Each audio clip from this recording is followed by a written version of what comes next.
عليكم ورحمة الله وبركاته. الحمد لله وحده والصلاة والسلام على من لا نبي بعده. أما بعد فأعوذ بالله من الشيطان الرجيم. بسم الله الرحمن الرحيم. قل يا أيها الناس إني رسول الله إليكم جميعا. وقال ربنا جل وعلا ما كان محمد أبا أحد من رجالكم ولكن رسول الله وخاتم النبيين.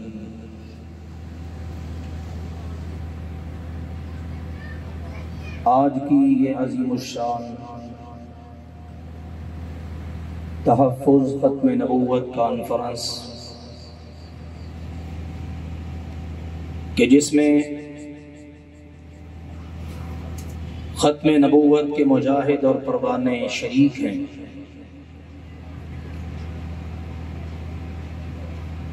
اس کے زبردست انتظامات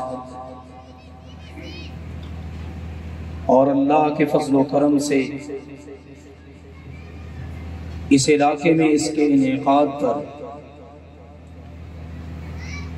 اس کانفرنس کے تمام منتظمین کو میں دل کی اتھا گہرائیوں سے مبارکباد پیش کرتا ہوں، اور خاص طور پر اس کانفرنس کی یہ خوبصورتی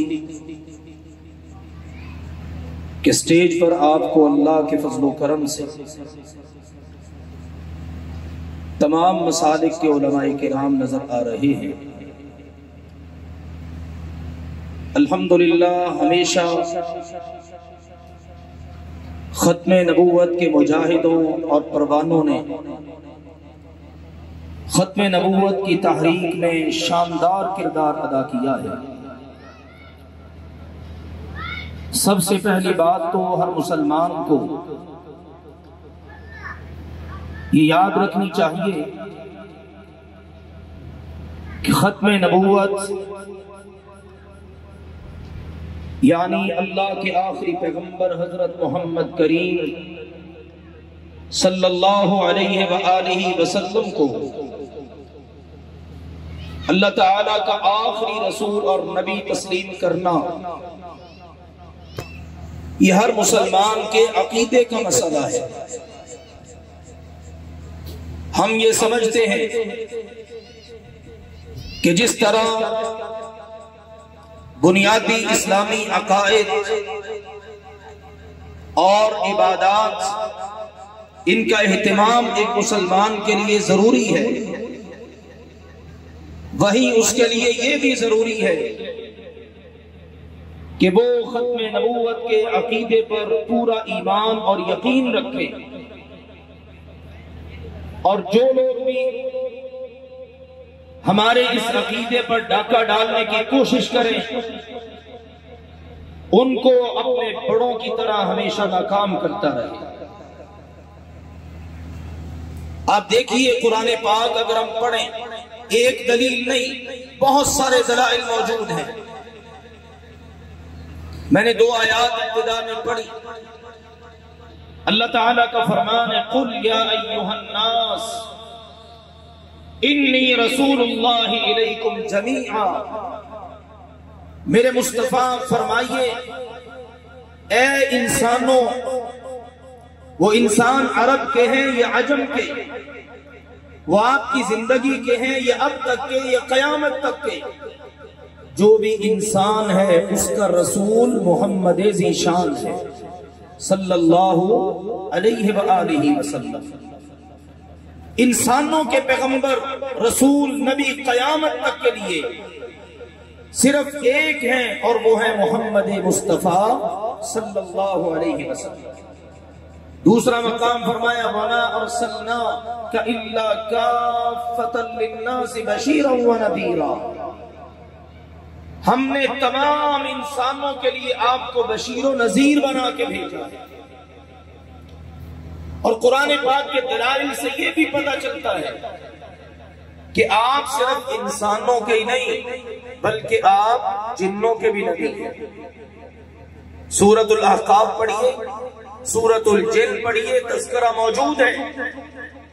آپ جنوں کے بھی نبی ہیں، اور آج تک کسی جن نے آپ کے مقابلے میں کوئی نبی کھڑا نہیں کیا۔ بدقسمتی سے بعض انسان ہیں، ہم سمجھتے ہیں وہ انسان کیا، قرآن کے الفاظ میں اولئک کالانعام بل ھم اضل، جو نبی پاک کے مقابلے میں کسی کو بھی نبی رسول بنا کر کھڑا کرے وہ انسان نہیں ہو سکتا، جانور ہو سکتا ہے، اس کا انسانوں سے تعلق ہی کوئی نہیں۔ انسان ہے تو یا ایھا الناس انی رسول اللہ، انسان ہے تو اس کا رسول محمد مصطفیٰ صلی اللہ علیہ وسلم ہے، اور وہ بس انہی پر اکتفا کرتا ہے۔ اللہ تعالیٰ نے فرمایا ما كان محمد ابا احد من رجالكم ولكن رسول اللہ وخاتم النبیین۔ اللہ نے باقاعدہ نام لیا، محمد مصطفیٰ صلی اللہ علیہ وسلم اللہ کے رسول ہیں اور خاتم النبیین ہیں۔ اللہ نے آپ کو ختم نبوت کا تاج پہنا کے مبعوث کیا ہے۔ آپ فرماتے ہیں لوگوں انا خاتم النبیین لا نبی بعدی، لوگوں میں خاتم النبیین ہوں، اب قیامت تک میرے بعد کوئی نبی نہیں آ سکتا۔ آپ نے مثال دے کر بات سمجھائی، ان مثلی ومثل الانبیاء، کہ آپ نے فرمایا میری مثال اور مجھ سے پہلے کے نبیوں کی مثال ایسے ہی ہے کہ جیسے کسی نے بڑی خوبصورت عمارت بنائی، بڑا عالی شان محل بنایا، احسنہ واجملہ، اس کو بڑا خوبصورت بنایا، بڑا مزین کیا، لیکن ایک زاویے میں، ایک کنارے پر، ایک سائٹ پر ایک اینٹ کی جگہ چھوڑ دی۔ لوگ آ رہے ہیں، وزٹ کر رہے ہیں، دیکھ رہے ہیں، اور کہتے ہیں اگر یہاں پر یہ اینٹ لگ جاتی تو اس محل کی خوبصورتی کے کیا کہنے، یہ اینٹ ایک موجود نہیں ہے تو یہ محل مکمل نہیں ہے، اگر یہ لگ جائے تو اس محل کی خوبصورتی کئی چند ہو جائے۔ آپ نے فرمایا لوگوں انا اللبنہ، وہ نبوت کے محل میں آخری اینٹ میں ہوں۔ جب آپ علیہ السلام کی شکل میں وہ اینٹ نبوت کے محل میں اللہ نے لگا دی تو وہ محل مکمل بھی ہو گیا، اور فرمایا انا خاتم النبیین، اب میں خاتم النبیین بن کے آ چکا ہوں، نبوت کا محل پورا ہو چکا ہے، اب اس میں کسی اور اینٹ کی کسی شکل میں ضرورت اور حاجت نہیں ہے۔ جو لگانے کی کوشش کرے گا وہ نبوت کے محل کے اندر نقب لگائے گا، اور اس محل کے چوکیدار اور پہرے دار ایسے ہر ڈاکو اور چور کا مقابلہ کریں گے اور اس کے ناپاک ہاتھوں کو نبوت کے اس محل کی طرف بڑھنے نہیں دیں گے۔ اللہ کے پیارے نبی صلی اللہ علیہ وسلم کا پیارا زمانہ ہے، اس وقت سے یہ ایسے چور اچکے پیدا ہونا شروع ہو گئے تھے۔ آپ نے پیشین گوئی میں فرمائی 30 کذابون دجالون، آپ لوگ چھوٹے چھوٹے تو ہوں گے، 30 بڑے بڑے دجال اور کذاب ہوں گے، ہر ایک کا دعویٰ ہوگا کہ میں نبی ہوں۔ آپ نے فرمایا وہ دجال اور کذاب تو ہو سکتا ہے، نبی نہیں ہو سکتا۔ ایک بڑا کالے سیاہ رنگ کا تھا، انسی اس کا نام تھا، اسود انسی نام پڑ گیا، انتہائی کالے سیاہ رنگ کا، اس نے نبوت کا دعویٰ کر دیا۔ نبی اکرم صلی اللہ علیہ وآلہ وسلم نے اپنے ایک شہزادے کو بھیجا، فیروز الدہلمی رضی اللہ تعالی عنہ کو، وہ گئے اور جا کر اس کا خاتمہ کر دیا کہ تو گندا آدمی ہے، نبوت کے پاکیزہ محل میں تیری جگہ ہی کوئی نہیں۔ آپ علیہ السلام نے پیشین گوئی فرمائی، فاز فیروز کامیاب ہو گیا۔ طلحہ اس نے نبوت کا دعویٰ کر دیا، مسیلمہ کذاب نے دعویٰ کیا، صحابہ کرام نے اپنے پیارے نبی سیدنا محمد کریم صلی اللہ علیہ وسلم کی اداؤں کو ملحوظ خاطر رکھتے ہوئے اس کے خلاف جہاد کیا۔ وہ جو وحشی تھے جنہوں نے سیدنا امیر حمزہ رضی اللہ تعالیٰ عنہ کو شہید کیا، انہوں نے اب پھر کفارہ ادا کرتے ہوئے مسیلمہ کو واصل جہنم کیا، اور پھر اس وقت کہا تھا اب اللہ سے امید رکھ سکتا ہوں کہ میرے اس گناہ کی معافی مجھے مل جائے گی۔ اور آپ کو یاد ہونا چاہیے شمع رسالت کے پروانوں میں، ختم نبوت کے پہرے داروں نے، صحابہ کرام رضوان اللہ علیہم اجمعین اور تابعین کرام نے اس جنگ کے اندر 1200 شہادتیں پیش، اتنی بڑی قربانی پیش۔ ختم نبوت کی حفاظت یہ کوئی معمولی کام نہیں ہے، اور یہ محل نبوت والا یہ کوئی بے قدر و قیمت نہیں، بڑی سی قیمت ہے۔ صحابہ کرام نے، تابعین نے، سلف صالحین نے ہر دور کے اندر اس کا خیال کیا، اس کی حفاظت کی۔ نبی پاک صلی اللہ علیہ وسلم کے زمانے مبارک سے لے لیجئے، پھر صحابہ کرام کا دور، تابعین کا دور، بعد کے ادوار، اور آج تک الحمدللہ یہ مبارک سلسلہ جاری و ساری ہے۔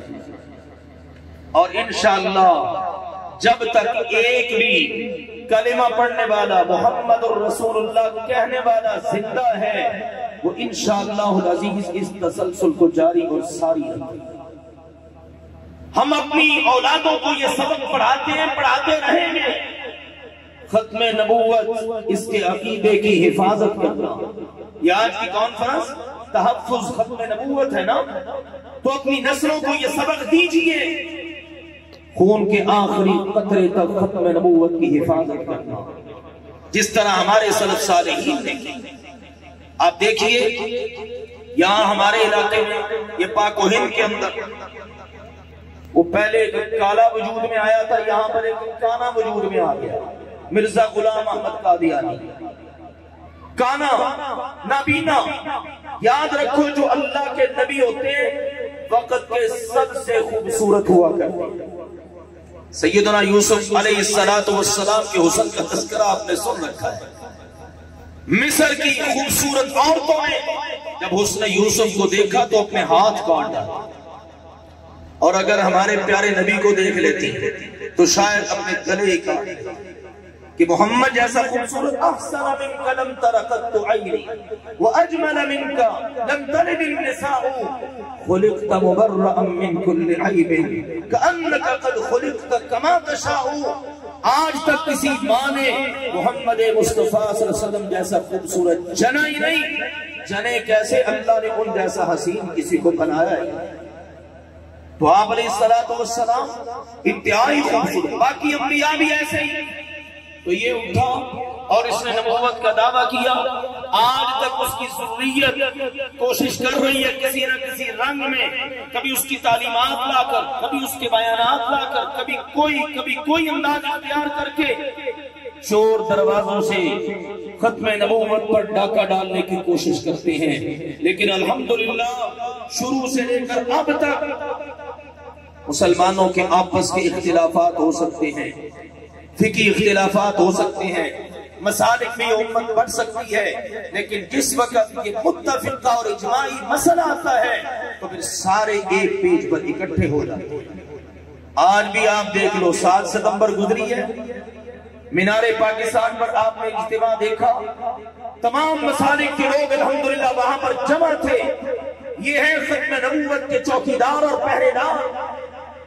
7 ستمبر 50 سال پہلے 1974 کو اس پاکستان کے آئین میں ان قادیانیوں کو غیر مسلم قرار دیا ہے، لیکن انہوں نے آئین کی پاسداری نہیں کی، اپنے آپ کو غیر مسلم تسلیم کرنے کے لیے تیار ہی نہیں۔ نہ بیچارے مسلمان ہیں نہ غیر مسلم، ہم ان کو سمجھتے ہیں یہ ہمارے نہیں، اور غیر مسلم بھی سمجھتے ہیں یہ ہمارے نہیں، اس لیے کہ جو نبی پاک کی ختم نبوت پر اس طرح سے نقب زانی کرتا ہے، لا الہ الا ولا الہ الا، نہ وہ ادھر کا نہ وہ ادھر، اور پھر ایسوں کا حال کیا ہے، فی الدرک الاسفل من النار، جہنم کے نچلے طبقے میں ہے۔ مولانا محمد حسین بٹالوی رحمہ اللہ تعالی اس تحریک کے سرخیر کہ جب مرزا غلام احمد قادیانی نے نبوت کا جھوٹا دعویٰ کیا اس انگریز کے پروردہ نے، تو انہوں نے اس وقت سب سے پہلے اس کو للکارا اور 200 علماء کے دستخط کروا کر کفر کا فتویٰ باقاعدہ جاری کیا۔ پھر مولانا ثناء اللہ احمد نصری رحمہ اللہ تعالی باقاعدہ قادیان پہنچے اور اس کا ناطقہ بند کیا اور پھر مباہلہ کیا، دعا کی جھوٹا جو ہے وہ سچے کی زندگی میں ہی مر جائے۔ اور یہ غلام احمد قادیانی مرا تو کہاں پر؟ لیٹرین میں۔ اگر نبی ہے تو نبی کا مدفن کیا ہوتا ہے؟ جہاں پر اس کی روح قبض ہو، وہ دنیا سے سفر آخرت پر روانہ ہو، وہیں پر ان کو دفن کرنا چاہیے۔ اس کی موت بھی بتا رہی ہے وہ سچا نہیں ہے بلکہ جھوٹا ہے، واصل جہنم ہوا۔ اور آج تک الحمدللہ علماء کا کردار بڑا خوبصورت، وہ اہل حدیث مکتبہ فکر کے علماء ہوں، دیوبند مکتبہ فکر کے علماء ہوں، بریلوی مکتبہ فکر کے علماء ہوں، الحمدللہ سبھی کرم سے یہ سارے ختم نبوت کے چوکیدار ہیں، پہرے دار ہیں۔ میں آپ سارے سامعین سے پوچھنا چاہتا ہوں، الحمدللہ علماء نے کردار ادا کیا، قید و بند کی صعوبتیں برداشت کی، اپنی قربانیاں پیش کی۔ اگر اب بھی ہمیں قربانی پیش کرنے کی ضرورت پیش آئے تو کیا ہم سب تحفظ ختم نبوت کے لیے اپنے تن من دھن کی قربانی دینے کے لیے تیار ہیں؟